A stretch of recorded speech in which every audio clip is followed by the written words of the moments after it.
Bonsoir à tous, merci de nous rejoindre pour le 19h à la une ce soir. L'agence Beit Mal Al-Quds lance un prix en hommage à la journaliste martyre Shireen Abu Akleh. Le prix célèbre les valeurs de liberté, de justice et de paix. À quoi ressemblera l'école publique de demain? Le débat est lancé par le ministère de tutelle. De larges consultations à l'échelle nationale prennent forme à travers une plateforme digitale, madrasna.ma. Éclairage avec notre invitée Hind Belhabib, directrice de la direction des systèmes informatiques au département de l'éducation nationale.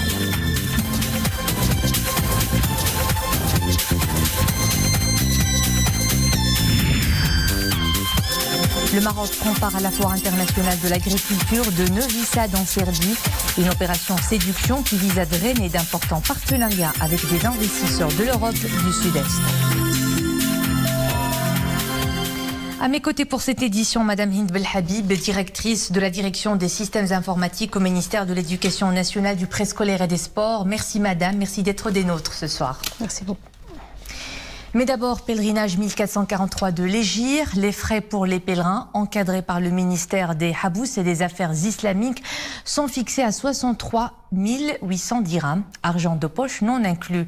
Les personnes remplissant les conditions requises suite au tirage au sort de 2019 doivent régler en un seul versement les frais auprès de l'une des agences d'Al-Barid Bank dans un délai fixé entre le lundi 30 mai et le vendredi après-midi 3 juin. L'annonce du montant des frais intervient suite aux informations fournies hier par les parties en charge du Hajj en Arabie Saoudite. Hommage posthume à Rabat à la journaliste palestinienne Shireen Abu Akleh, tuée par balle le 11 de ce mois.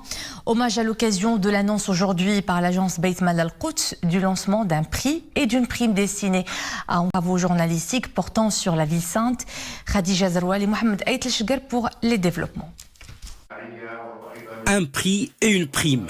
Au plan arabe, voire international, c'est le premier véritable hommage posthume à la journaliste palestinienne Shireen Abu Akleh, qui avait été tuée par balle il y a une douzaine de jours dans le camp de Jénine. Toute une prime pour la liberté de la presse et un hommage posthume par l'agence Beit Mal Al-Quds.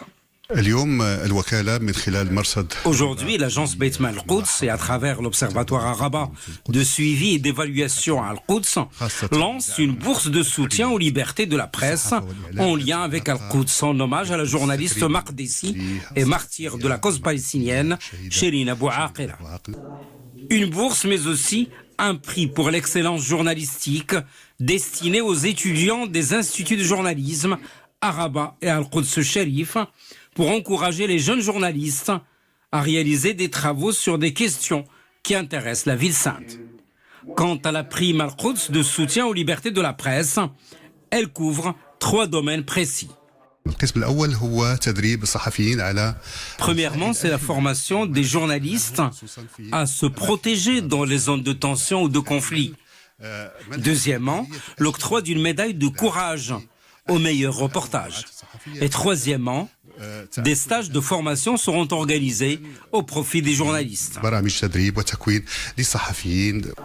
La prime Al-Quds est particulièrement destinée aux travaux journalistiques qui traitent des questions de la coexistence pacifique entre les peuples et les religions. L'avenir de l'école publique au centre de toutes les attentions. L'école de demain fait aujourd'hui l'objet d'une large consultation lancée par le ministère de l'Éducation nationale, du préscolaire et des sports. En plus des focus group organisés à travers le pays, un formulaire destiné à tous les citoyens est mis sur la plateforme madrasna.ma. Objectif, recueillir les avis et suggestions de l'ensemble des citoyens sur les moyens de parvenir à une école qui répond à leurs attentes et aspirations. Nous en parlons donc avec Hind Belhabib, directrice de la direction des systèmes informatiques au ministère de tutelle. D'abord, quel est le contexte de la création et du lancement de cette plateforme digitale? Donc, la plateforme madrasna.ma, qui est une plateforme numérique, s'inscrit dans le cadre de la vision globale du ministère pour l'accompagnement de la mise en œuvre de la feuille de route stratégique 2022-2026 et bien sûr qui met la participation citoyenne comme un axe important dans sa mise en œuvre. Si dans le temps on a construit le nouveau modèle de développement et la vision stratégique avec une participation citoyenne qui s'intéressait à la question de priorité de réforme, aujourd'hui nous sommes dans un autre cap, c'est de faire participer les citoyens à l'action sur l'éducation. Alors, une école publique performante et efficace, c'est le gage de cette initiative lancée par le ministère, une plateforme digitale pour recueillir ce que proposent les citoyens pour améliorer le rendement et la qualité de l'école publique. Quel est le mode d'emploi de cette plateforme ? Voilà, la plateforme drasna.ma, c'est une plateforme numérique qui est ouverte sur la toile. Normalement, en tapant drasna.ma, c'est une plateforme bilingue en arabe et en français, et bien sûr qui permet d'avoir des rubriques qui permettent aux citoyens de participer ouvertement. Donc là, on vise les citoyens marocains, même ceux qui sont les citoyens dans le monde, marocains du monde. À l'étranger. Qui résident à l'étranger. Et là, bien sûr, on propose 3 rubriques ouvertes. Une première rubrique pour répondre à des questionnaires, pour un petit peu relever quelles sont les priorités des citoyens en d'action de notre feuille de route stratégique. Et une deuxième rubrique, là où on invite le citoyen à une boîte à idées sur 10 thématiques de réforme. Et bien sûr, ces boîtes à idées sont assujetties à du vote et bien sûr à de la discussion. Une troisième rubrique, c'est plutôt un atelier libre, Design Fiction, qui est ouverte au public pour, cette fois-ci, proposer une vision, proposer un projet et bien sûr, par la suite, ils seront invités à un engagement. Là, c'est les 3 rubriques qui sont ouvertes, mais dans la plateforme, il y a des espaces qui sont privés, qui seront réservés aux concertations régionales qui se passent actuellement dans les établissements scolaires et qui vont être alimentés par les animateurs de ces focus group et de ces ateliers. Alors, c'est une plateforme qui vient d'être lancée à peine 2 jours. Quelles sont ses principales caractéristiques et ses objectifs ? Donc, les principales caractéristiques, comme vous savez, c'est une plateforme d'abord qui répond à des normes internationales en matière de e-participation. Donc, ces caractéristiques, c'est bien sûr de faire un design pour une inclusion progressive du citoyen dans la participation. Donc, sa première phase va être de répondre à des questionnaires, à poster des idées, mais par la suite, on va aller sur des choses plus intéressantes dans la deuxième phase, qui est la phase d'engagement. Normalement, c'est une plateforme aujourd'hui qui a été ouverte il y a 48 heures et on voit déjà s'inscrire pas mal de citoyens qui ont posté des idées. Donc nous avons presque 8500 réponses au questionnaire et plus de 35 participations en ateliers créatifs. Et quel genre de propositions qui sont faites jusqu'à 48 heures après son lancement? Nous, on a déjà repéré des participations qui concernent un petit peu l'amélioration des conditions où il y a des participations de la société civile. Il y a bien sûr des idées en ce qui concerne par exemple le préscolaire dans le domaine rural, des sujets un petit peu variés mais qui montrent qu'il y a de la créativité déjà dans ces participations. Donc l'ensemble de ces participations réunies vont faire l'objet d'une étude au niveau du ministère et bien sûr cette étude et cette analyse va permettre de mettre à jour notre feuille de route et de préparer la deuxième phase qui est importante, qui est la phase engagement citoyen. Madame Hind Belhabib, je rappelle que vous êtes directrice de la direction des systèmes informatiques au ministère de l'Éducation nationale, du préscolaire et des sports. Merci pour ces précisions. Merci. Quel rôle pour la science et l'innovation au Maroc et en Afrique? La question fait débat à Rabat à l'occasion d'une conférence internationale sur la protection des océans organisée par la Fondation Mohamed VI pour la protection de l'environnement que préside son Altesse royale, la princesse Lalla Hasna, en partenariat avec l'ambassade du Portugal au Maroc. Cet événement se tient à quelques semaines de la conférence des Nations Unies sur les océans prévue à Lisbonne en vue de mobiliser les parties prenantes marocaines et africaines pour les océans. Samira Asban, Abdelali Ayed, Mrim Lemisi. Il recouvre 71% du globe, produit la moitié de l'oxygène qu'on respire et nous nourrit. Dans ses profondeurs des ressources gigantesques, l'océan, un espace riche en biodiversité, est malheureusement mis à mal par les activités humaines. Alors comment préserver ce bien commun de l'humanité ? La Fondation Mohamed VI pour la protection de l'environnement étend son action et s'associe au Portugal pour préparer la conférence des Nations Unies sur les océans. Cet atelier que nous tenons aujourd'hui s'inscrit dans cette continuité et prépare cette conférence internationale des Nations Unies qui aura lieu donc au Portugal, à Lisbonne, et qui réunira des chefs d'État, des gouvernements, des leaders d'opinion, des acteurs engagés pour les océans, afin encore une fois de mieux comprendre nos océans et aussi d'agir concrètement pour faciliter leur préservation. Le Blue Talk, un événement préparatoire au sommet de Lisbonne. Il remet sur la table le rôle élémentaire de la recherche océanique, l'occasion de mettre en avant l'approche marocaine de gestion durable des filières halieutiques et aquacoles. Le Maroc a fait des avancées extrêmement importantes, notamment pour asseoir les bases pour la durabilité du secteur halieutique. Sur les 10 dernières années, 1,5 milliard de dirhams ont été dépensés pour développer le réseau de recherche et innovation de proximité autour de l'Institut national de la recherche halieutique.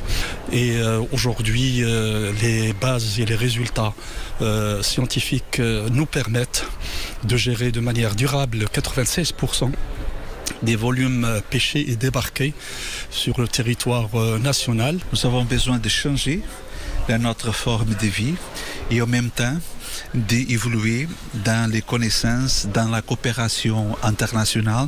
Il y a une très bonne coopération entre Portugal et Maroc. Rendez-vous est donc donné ce 27 juin à Lisbonne, une étape où les nations du monde entendent passer des discussions à l'action pour une meilleure santé de nos océans. Sur ce même registre de l'environnement, ce témoignage du président de la Banque africaine de développement, et je cite, « Le Maroc, sous le leadership visionnaire de Sa Majesté le roi Mohamed VI, a réalisé des avancées remarquables dans le domaine des énergies renouvelables », fin de citation. Akinwumi Adesina s'exprimait en marge des assemblées annuelles de la BAD, placées sous le thème « Favoriser la résilience climatique et une transition énergétique juste pour l'Afrique ». Le Forum économique mondial de Davos est de retour après une parenthèse de 2 ans à cause du Covid-19. Le rendez-vous des argentiers du monde se penche sur les politiques gouvernementales et stratégies d'entreprise. Le ministre délégué chargé de l'investissement, de la convergence et de l'évaluation des politiques publiques, Mouhsin Jazouli, prend part au forum. À son agenda, des rencontres bilatérales avec de nombreux décideurs politiques et économiques, notamment dans le secteur de l'énergie, du secteur pharmaceutique, de la finance ou encore du digital. Le Maroc à la conquête du marché d'Europe de l'Est. Le Royaume a pris part à la 89e édition de la Foire internationale de l'agriculture de Novi Sad en Serbie, le plus grand événement dans le domaine de l'agriculture en Europe du Sud-Est. L'occasion pour le Maroc de mettre en avant les différentes opportunités d'investissement dont regorge le pays, et pas que. Le reportage sur place est de nos envoyés spéciaux Hasna Ben Gabi et Rachid Latabi, avec un commentaire de Nesrina Oustar. Le pavillon marocain a de la visite. Grâce à la diversité des produits exposés, notamment des produits du terroir, les visiteurs, de potentiels clients, sont séduits. Pour nous, la Serbie, c'est un marché qui est intéressant parce qu'on a commencé à investir dans l'agriculture. L'événement est le théâtre d'une forte dynamique commerciale. La conclusion d'accords permet de s'ouvrir sur un marché prometteur. Un pavillon institutionnel de 80 mètres carrés a été aménagé pour promouvoir l'investissement et le climat des affaires dans le secteur agricole au Maroc. Ici, des liens se tissent et des idées d'investissement prennent forme. Le Maroc et la Serbie œuvrent depuis plusieurs années déjà à la consolidation de la coopération bilatérale dans différents secteurs clés, dont l'agriculture. Les perspectives d'avenir s'annoncent prometteuses, car les deux pays disposent d'indéniables atouts.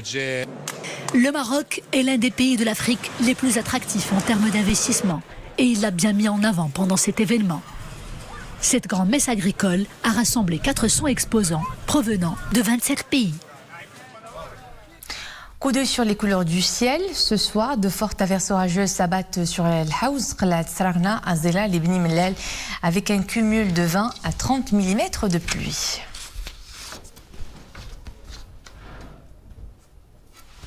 Il est temps à présent de retrouver la chronique sport avec Bouker Ben Rabrit.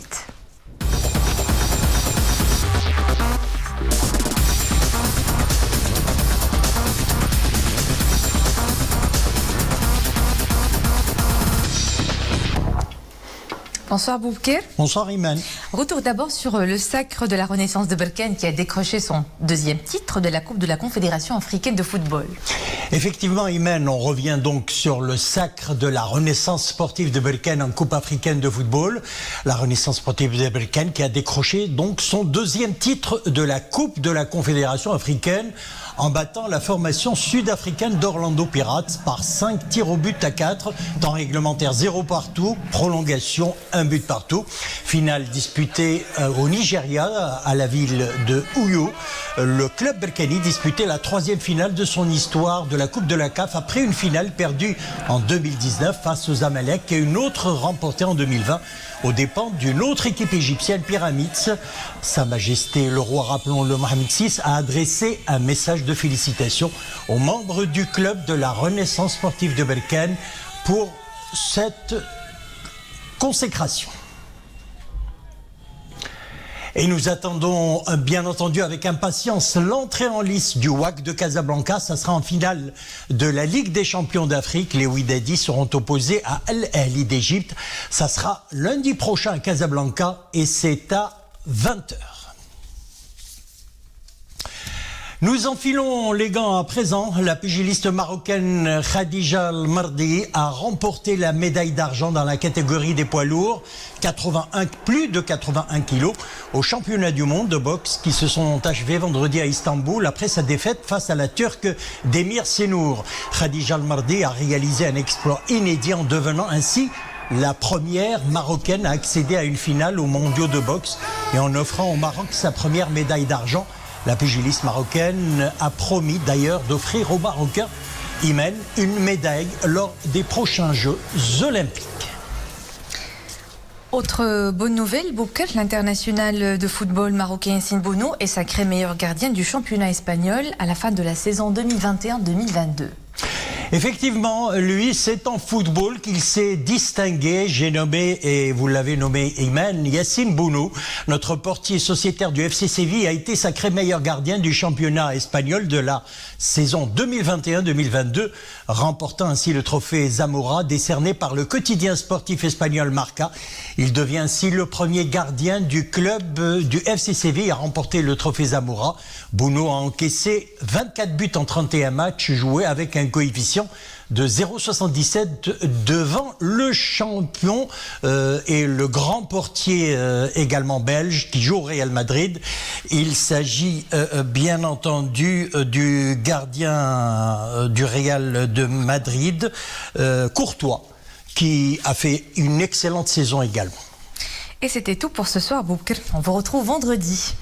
Je pense que nous avons un peu de tennis très rapidement pour rappeler que Roland Garros a démarré donc hier et cette fois, on clore cette rubrique. Voilà. On vous retrouve vendredi. Pour finir, la pêche du black bass au Maroc prend de plus en plus de place. Cette espèce de poisson est dit domicile au barrage Hassan Dakhil dans la province d'El-Rachidia. Une espèce qui s'y est implantée en cette période de fin de printemps. L'idée est de préserver la biodiversité et d'encourager les activités de pêche sportive. Mohamed Chekir, Zakaria Moukibileh et Marim El-Missi. Agents des eaux et forêts et pratiquants de pêche sportive introduisent des petits poissons appelés black bass dans la retenue du barrage El Hassan Dakhil. L'opération est délicate et requiert un certain doigté. Une fois à l'eau, les poissons pourront s'épanouir et se multiplier dans leur nouveau milieu naturel. Aujourd'hui, nous avons introduit 100 000 alevins de poissons de type black bass. Cette opération s'attache à préserver la biodiversité de la faune aquatique dans les eaux intérieures.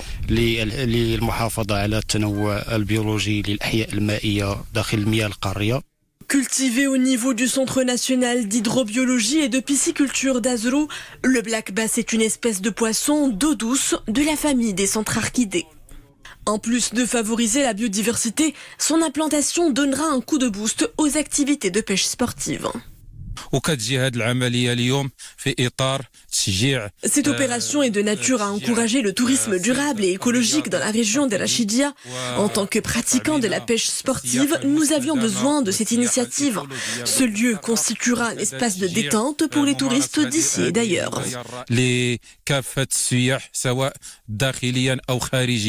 120 000 alevins de black bass sont introduits au barrage El Hassan Dakhel, une espèce particulièrement prisée pour les amateurs de pêche dans les eaux intérieures. Et c'est ici que nous nous quittons. Merci à vous de nous suivre. L'info est de retour à 21h avec Nabila Azarkan. Au plaisir de vous retrouver demain. Bonne soirée.